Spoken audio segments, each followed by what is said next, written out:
today in the UK is National Flash Fiction Day. So we thought, considering this is an anthology full of flash fiction, it would make sense to release it on a day that is celebrating flash fiction. Henceforth, June 15th. There we go. Very exciting. Yeah, this is so. It's and when you say flash fiction, just for people who aren't familiar with the flash fiction, and that's not kind of like, hey, everyone, look. It's a different style, right? I'm sure that does exist, Mark. Okay. There's a whole genre for that. Yeah. No, this is flash fiction pieces. So we've kind of, the general classification tends to be stories under 1,000 words long. Mm-hmm. And yeah, we ran a kind of campaign in 2022, so it was a couple of years ago now. Yeah. So it was a Flash Fiction February, which was essentially Sam's idea of jumping on every day, sending out a prompt to authors, making it a whole big group thing where people can, take the prompt, upload their stuff. Yeah. And we put a bit of a pressure deadline on it. So every day when a prompt was uploaded, people had 36 hours to write a story, edit their story, and send it in if it wanted to be included in this Bolts of Fiction anthology. Like, it just seemed like a great way to get some writers writing, to showcase some amazing stories. Yeah. And we do. We have 77 fantastic stories in this anthology for people to read. Wow. It just seemed, other than the obvious alliteration. Yeah.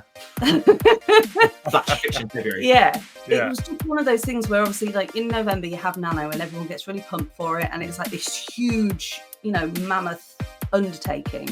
And then everyone goes kind of, into the festive season, and then January is January, and then it's just trying to get people back into it. And I thought it makes sense to do something that's kind of short form. People can see the prompts, if something grabs their attention, it's easy to just bash something out and then you're done, and there's no and yet there's still 29 more days left and you're nowhere near 50,000 words. It just seemed like a bite-sized fun challenge. Welcome to the Stark Reflections on Writing and Publishing podcast. There has never been a better time for writers. More information, options, and opportunities are available to you, but navigating these requires insight. Join Mark Leslie Lefebvre as he draws upon more than a quarter century of experience as a writer, a bookseller, and a trusted book industry consultant to explore and reflect on the writing and publishing landscape to help you make informed choices on your writer journey.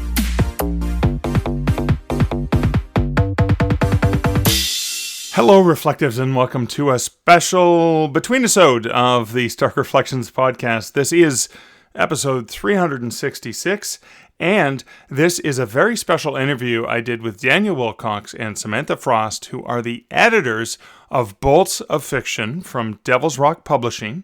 And today, as this is being released, today is Saturday, June 15th, 2024. It is National Flash Fiction Day in the UK. And this is an interview to celebrate the launch today of Bolts of Fiction. And I am honored to have two stories in this collection. It is an anthology that is to raise money for a good cause. But that's it I'm not going to do any reflections post-interview, any of the other regular stuff at the beginning of the interview. I just want to say thank you. Huge shout out to all the patrons of the Stark Reflections podcast, as well as those who support the podcast over at buymeacoffee.com/Mark Leslie. Appreciate you guys. And you are the people who are making this extra episode possible. But Daniel and Samantha are the ones who put so much effort into creating this beautiful anthology. And I hope you enjoy this conversation we have about the launch of Bolts of Fiction on National Flash Fiction Day in the UK. Okay, let's roll the bumper. Dan, Sam, welcome to the Stark Reflections podcast. Thank you. Thank you for having us. Thank you so much for having us. Very excited to be here. It's been a while since we've chatted, Mark. It has been. But today is a special day. What is today?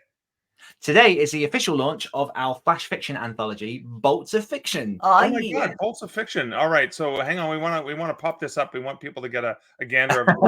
The book's going to pop up between us here, but there you go. Nice little stack of bolts. Awesome. Look at it. All right, so Bolts of Fiction. Let's go. So today is June 15th, 2024, Mm. right? Why is Yeah. this the launch day for Bolts of Fiction? Today in the UK is National Flash Fiction Day. So we thought, considering this is an anthology full of flash fiction, it would make sense to release it on a day that is celebrating flash fiction. Yeah. Henceforth, June 15th. There we go. Very exciting. Yeah, this is so it's and when you say flash fiction, just for people who aren't familiar with what flash fiction is, that's not kind of like, hey everyone, look. It's a different style, right? I'm sure that does exist, Mark. Okay. Sure that does There's a exist. whole genre for that. Yeah. No, this is flash fiction pieces. So we've kind of, the general classification tends to be stories under 1,000 words long. Mhm. And yeah, we ran a kind of campaign in 2022, so it was a couple of years ago now. Yeah. Wow, So it was a Flash Fiction February, which was essentially Sam's idea of jumping on every day, sending out a prompt to authors, making it a whole big group thing where people can, take the prompt, upload their stuff. Yeah. And we put a bit of a pressure deadline on it. So every day when a prompt was uploaded, people had 36 hours to write a story, edit their story, and send it in if it wanted to be included in this Bolts of Fiction anthology. Right. And it was one of those things where, my background is short stories. That's kind of how I got my lift into fiction and everything else. And personally, I've not had too much play with flash fiction, but like it just seemed like a great way to get some writers writing, to showcase some amazing stories. Yeah. And we do. We have 77 fantastic stories in this anthology for people to read. Wow. It just seemed, I mean, other than the obvious alliteration. Yeah. Flash fiction February. Yeah. Yeah. It was just one of those things where obviously like in November you have Nano and everyone gets really pumped for it. And it's like this huge, mammoth undertaking. And then everyone goes kind of, into the festive season. And then January is January.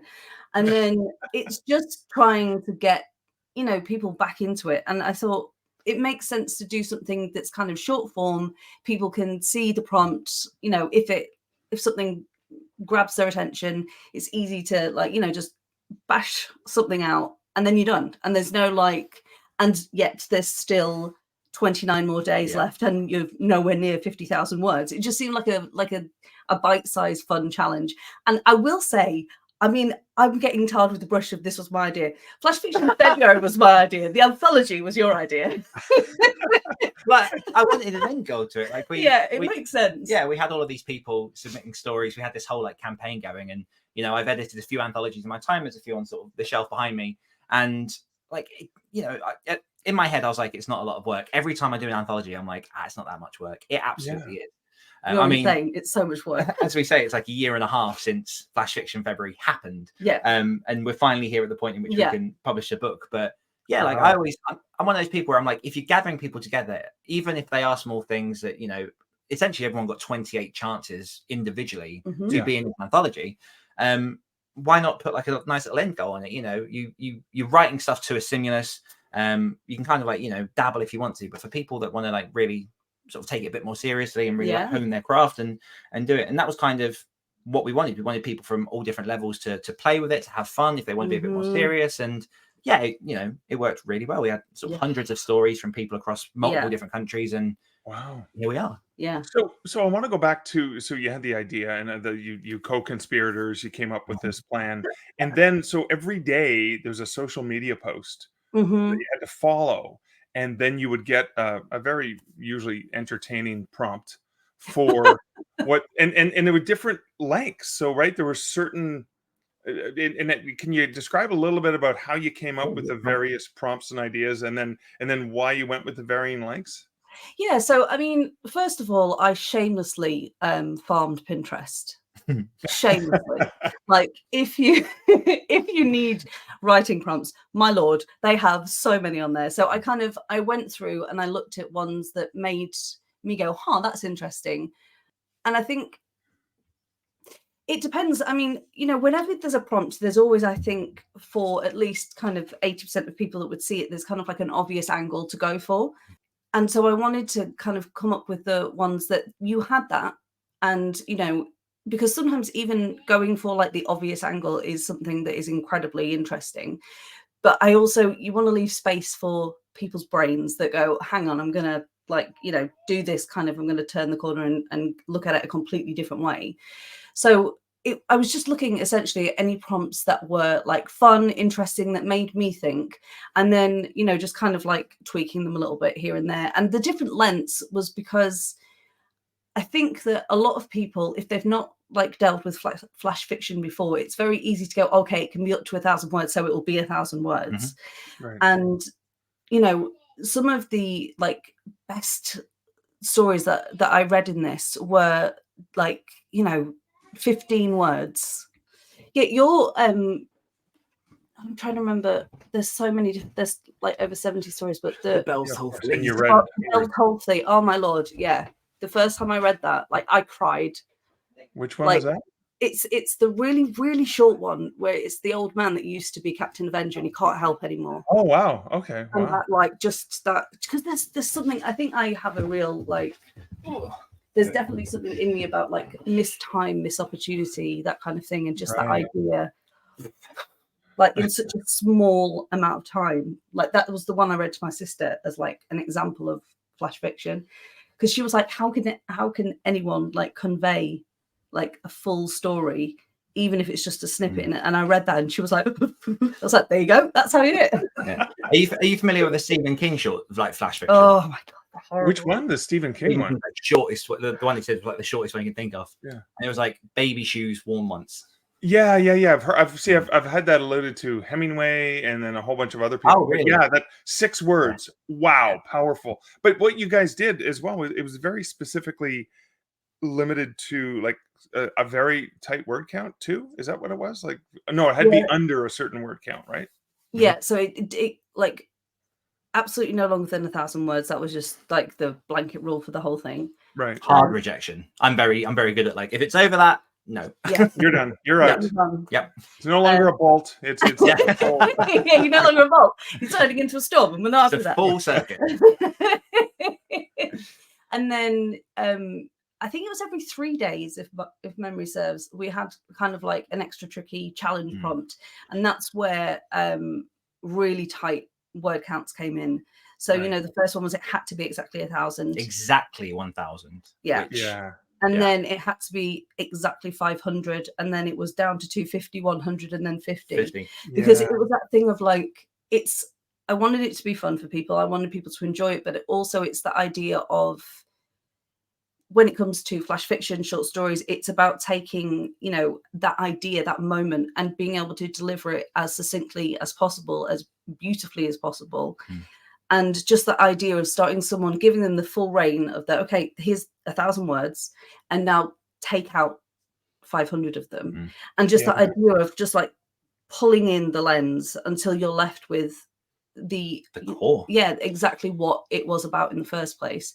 And it's funny because some stories like suited 500 words better, some stories suited 250 better, and it was really interesting to see the people that kind of entered it, you know, each time, and where those stories kind of really sang. Yeah, it really gave people a chance to edit their story. So for a lot of the stories, you know, you can come in, and if you've written 1,000 word exactly, you could then write a brand new 500 word. But we did have quite a few people write the 1,000, come in with the 500, and just shrink it. Right. And it was nice to kind of offer that chance of editing. And then you also had a few prompts that were like, you know, dialogue only or description only. And so, you know, you've got this kind of fun element of, let's all pitch in, let's write some stories, you know, throw them out. You can have a chance to be in the anthology. But there was also a real sense of challenge and artistry and kind of developing people's skills as they went through the month. Because otherwise it's boring, right? Like, if you don't have that sense of challenge, especially considering, you know, you put in the easy work of the anthology at the end of it. Run through activated authors as well. So we had like, you know, a built-in community of people already getting involved in the challenges and excited for it. And again, like, you know, we run boot camps every November for Nano. And so kind of to have this as a bit of that extra boost, it was just fun for people to play with and develop some people's skill. Yeah. So you guys had when you were, it was blind submission. So when you were reading the stories, you had no idea who the writers were. No. Which was kind of cool. And then when you put the anthology together, because it was themes, how did you structure the anthology?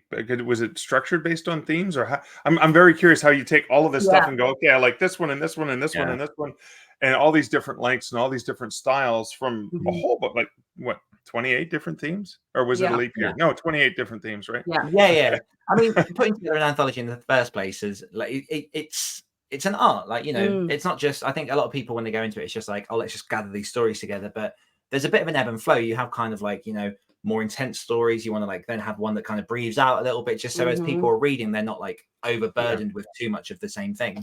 And it was down to you. You did a lot of the putting together the different stories in the different ways to keep that rhythm moving. Yeah, I didn't want to put all of the prompts together because I think like as a challenge it's fun, but you know, if someone comes across this and they had no idea about the challenge or anything, kind of reading, you know, say like 5-6 stories off the same prompt can be a little bit monotonous as someone that's coming to it without knowing anything of it. Right. So I essentially took the stories that, you know, the submissions that we had accepted and looked at each one again, and I've just basically tried to put music to it. So it's like Dan says, there's an ebb and there's a flow, and you know, you don't ever feel like necessarily you've had cold water thrown over your face. You know, you don't go from like 1,000 words to like nothing. So like you build up, say, you know, there's a bunch of stories that kind of really pull on your heart. Like you build that to a crescendo and then you kind of tail it back off again with, you know, comic relief or that Speaking kind of like thing. True artists. It's just, I had a poster board and post-its and I was just... And it's the voices as well, because, you know... And a conductor's baton too, right? Of course. But the author voices, and, you know, there was no boundaries really to what the type of stories were. So we do have quite a few in there that we would argue quite dark, you know, could trigger some people. So we've kind of backloaded a lot of the darker stories into their own little section, so that should people want to, because when it comes to reading flash fiction or just any kind of like shorter fiction anthologies, you know, people kind of want to know what they're expecting. So all of the ones that we kind of deem are a bit more accessible to everyone are at the front. And then because my background, and obviously yours as well, is horror, I did have a lot of horror authors come in with some quite dark stories, and so I've kind of packaged them together as a bit of a like an after dark bit towards the end of the anthology itself. But yeah, we've got, you know, the funny in there, followed by the more sort of like emotional, followed by kind of like the intense, and then the more light. And just there's some cracking stories. Like they're just really some kind of like pull your heart out. Like, I mean, one made me cry. I won't say which one, but there's one that made me cry. Like there are some real kind of just, you know, you need to put it in the freezer for a second, and then there are some that make, I mean, I would laugh this. There's some that are just so funny. It's just a celebration of authors, really, because again, like people from all backgrounds kind of mixed in. We've got urban fantasy writers, thriller writers, horror writers, romance writers, like the whole kind of spectrum is in this anthology. And I think that's the beauty of it. And what I hope we get across with this is, you know, anyone who picks up the book is just a real insight into what flash fiction can be. Because I remember that when my first step into writing and kind of the career that is now spanned coming up to 10 years now was reading or being given a book of short stories by Stephen King. Stephen King didn't give me the book. I was going to say that would have been a really cool experience. Here you go, Daniel. It's just like 10 years ago. Like, very funny story. But like I had read a few short stories. Like I studied English and things at uni and college and stuff, but I never really got the magic. And then I read through this collection. I was like, how diverse these stories are, and just the fun that he had with, you know, first person, third person, length, form, the whole lot. And so for people who are, you know, wondering what all the fuss is with flash fiction, like pick this anthology up, pick up another anthology and just have a look, because you can do so much with so little. And I really hope that's one of the things that we get across with this is like, you don't have to have a novel to tell a story. You can tell it in, you know, a page or two. You can tell it in 10 words. Yeah. There are a couple of very short ones. Yeah. Really? Oh, wow. I can't wait to sink my teeth into this. So it is launching today on June 15th, 2024. It's available in ebook, paperback? Ebook and paperback at the minute on Amazon. We are hoping to roll it out into sort of wider formats as months go by, but to begin with, it's Amazon. All right. Yeah. Ebook and paperback for now. Yeah. Ebook and paperback, and they can go to books2read.com/bolts of fiction to find the links. So, you know, folks in the UK will go to the right version of the store. Folks here in Canada can go to the right place. Absolutely, We try to make it as easy as possible for you. Yeah. Yeah, that is fun. But and this is not just a really awesome exercise for those activated authors out there. This is an exercise in charity too, right? Yeah. Yes. So I am the founder of Devil's Rock Publishing, which is the imprint for which this anthology has been published. And one of the things that I've done kind of since I founded Devil's Rock in 2019 is try to make sure that at least a portion of all the profits of my books go towards Wildlands Trust, which is it's a charity that has a cause very close to my heart, which is, preserving wildlife, preserving the world, essentially. Yeah. Because I'm that humble. But no, I love a lot of what they've done. Like I'm just really sort of keen on the environment and all that kind of stuff. And I've always wanted to be, giving back in some way. And I think, when you're in the book trade, obviously books rely on paper, comes from trees. There's a lot of that going around. So it's kind of just giving a bit back. And 100% of all the profits from this anthology will go to Wildlands Trust. So anyone that grabs a copy, anything that's made will go straight over to those lovely people over there. And we'll hopefully go to supporting, ecosystems, habitats, environments, the whole thing that we live on. Oh man, that is so exciting. Well, so okay, so we're celebrating the launch. We're really, really excited, but I am curious as to what the other collaborations that you guys are working on. What are some other things? We're in June of 2024. What are some of the other things that are going on that authors might want to check out? Oh man, this one's you, my friend. That's a very difficult question. Yeah. So I've got a lot of fiction projects on the go at the minute. So I've got some short stories coming out in horror anthologies over the next few months. I've got a couple of fantasy bits and pieces I'm writing. You're working on my audiobook for Self-Publishing Blueprint. Yeah. And that's Are you narrating the audiobook or producing it? What's the so I trained as an actor over here in England. And one of the things that we worked on was kind of like voice work, audio books, that kind of thing.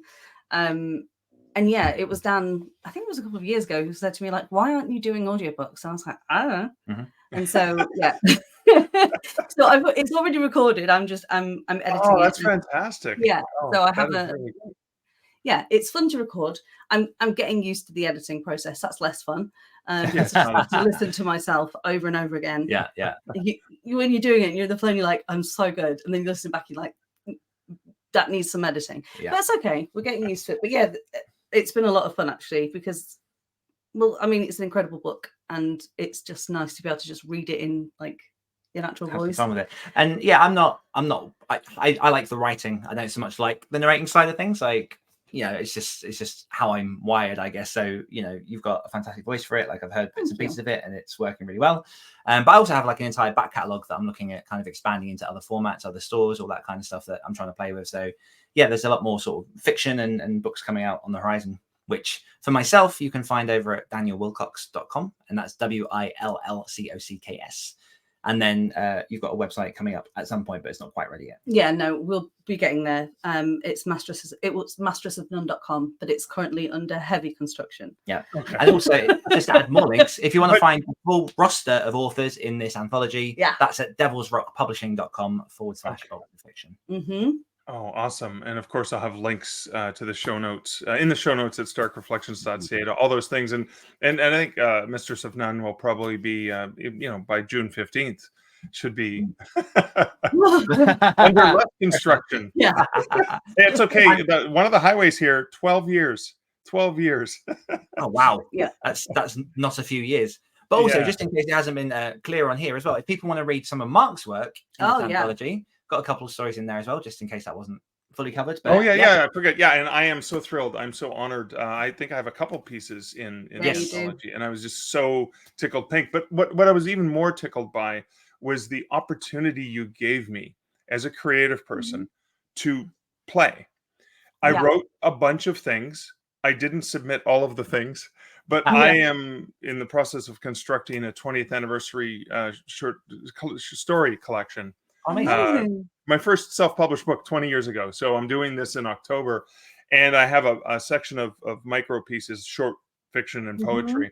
And I was looking at some of the pieces I wrote for you and either submitted but didn't get in, or I didn't submit. I just wrote and I went, oh, neat. I'll put that aside for now. And I was going back in and going, well, that's an original. It's never been published. I might include that because again, it takes 50 words or whatever. So I think it was.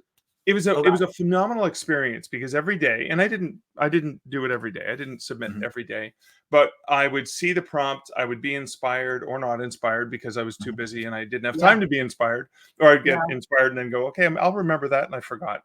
But then when I sat down, I had a really fun time playing with it. So I want to say, any projects like this, that you guys are running or anyone else, I think it's a really great creative exercise. I want to thank you guys so much because it's a lot of work. You had to do all of the prompts. You had to create all of the social media for it. You had to push that out there. Then you had and I've done this before, you're reading submissions from anyone, anywhere in the world can submit.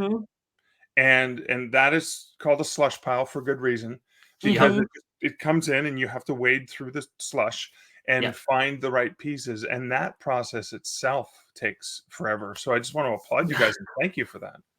Yeah, most welcome. I think, as I say, the heart of this anthology is really trying to inspire people and give people that opportunity because, I think there's a tendency when people are like, I want to be a writer, to jump straight into writing the novel. And that was my experience. The first book I ever tried to write was the first of a fantasy trilogy. Because if you've never written before, why don't you start with epic fantasy? Yeah, start with 150,000 words, right? Like, why not? Yeah, exactly. And so it wasn't until I wrote my first shorter story, which was about 16,000 words, and then started doing more short stories and, did some podcast stuff, which we can go into another time. But the short stories for me were really the gateway into writing longer fiction. I think it's one of these things that, those who know it well, but for a lot of people, give it a chance because you can do masterful things with very few words.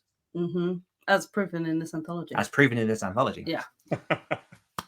Well, awesome. So again, people can check out Bolts of Fiction, I guess bookstory.com/bolts of fiction. They can find links. If you're watching this in the far, far distant future, it'll have links to a bunch of other places as well where people may be able to pick it up. Yes. Awesome. Dan and Sam, thank you guys so much for hanging out with me today. Thank you so much for having us. Really appreciate it, Mark. Yeah, thank you so much. And congratulations on the new release to you guys, as well as all of the contributors to Bolts of Fiction. Yes. It is their work as much as it is ours. It is much more their work. Thanks again. Thank you. Bye.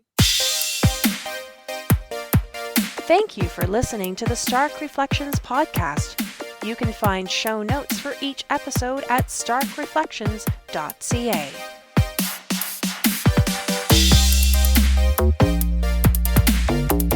The music for this podcast, Laser Groove, was composed and produced by Kevin MacLeod. Check out more of Kevin's great music at incomptech.com.